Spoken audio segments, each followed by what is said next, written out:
The thing that I'm most excited about, because I'm really, obviously, just like everyone else, I'm so excited for NC-17. Thank you. When you come from a big legacy like you do, and you've got these like incredibly talented family members, and you're so talented, all this, the big thing is about differentiating yourself, you know, because it's all obviously going to be different. What was the first moment you remember thinking like, aha, I know my sound, I know what I want to do? When I wrote Make Me Cry with Labyrinth. Like, that was kind of like a breaking point for me as like an artist, and kind of just altogether as a person. Like, Labyrinth has kind of helped me like turn into who I want. I don't know, like he's just like a really good friend and like a big brother, and like, you know, I used to like really like go hard on myself in the studio and be like, I have to write something today, and he's like, no, chill, you don't. Like, if you don't have something today, don't worry about it. And like, I was like, but my team's expecting something, blah, blah, blah. No, he's like, dude, chill. So like, that's kind of really, he's like kind of helped me chill out with those things. And he's like, if you get something, like you get something, but don't force it. And that kind of came with like time with our friendship. Like, you know, like our very first session, we were like, let's get a song out of it, and we got a great one out of it. We got Make Me, and so that was really cool. But whenever I did that session was kind of like the time that I realized, okay, this is how I want my sound to be, and like this is who I want to be, and like I want to feel like this with all of my songs, and Lab just really opened up that world for me.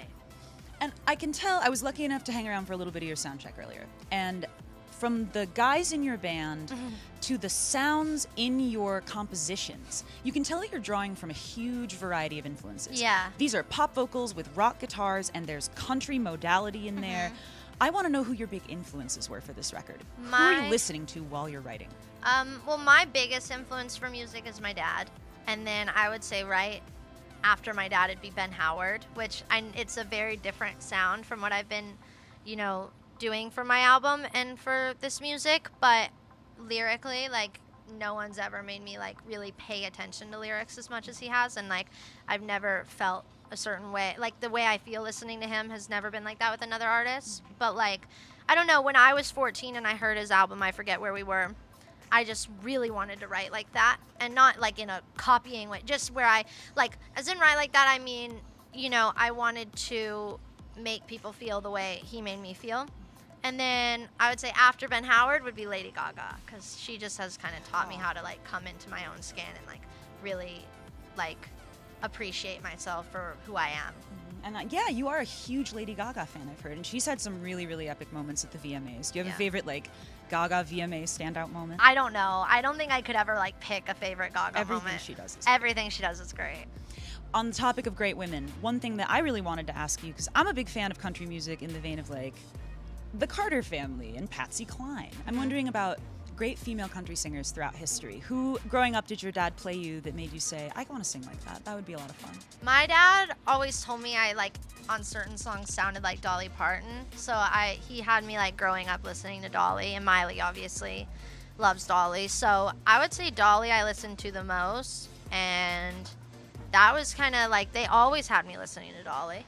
And, like, I think that's where some of my country, like, influences come from, is, like, Dolly and my dad just playing me artists that, like, honestly, if I heard them, I'd be like, wait, who sings this again? Like, I don't know. My dad just had me listening to so much music, but I think Dolly is, like, my biggest country music influence.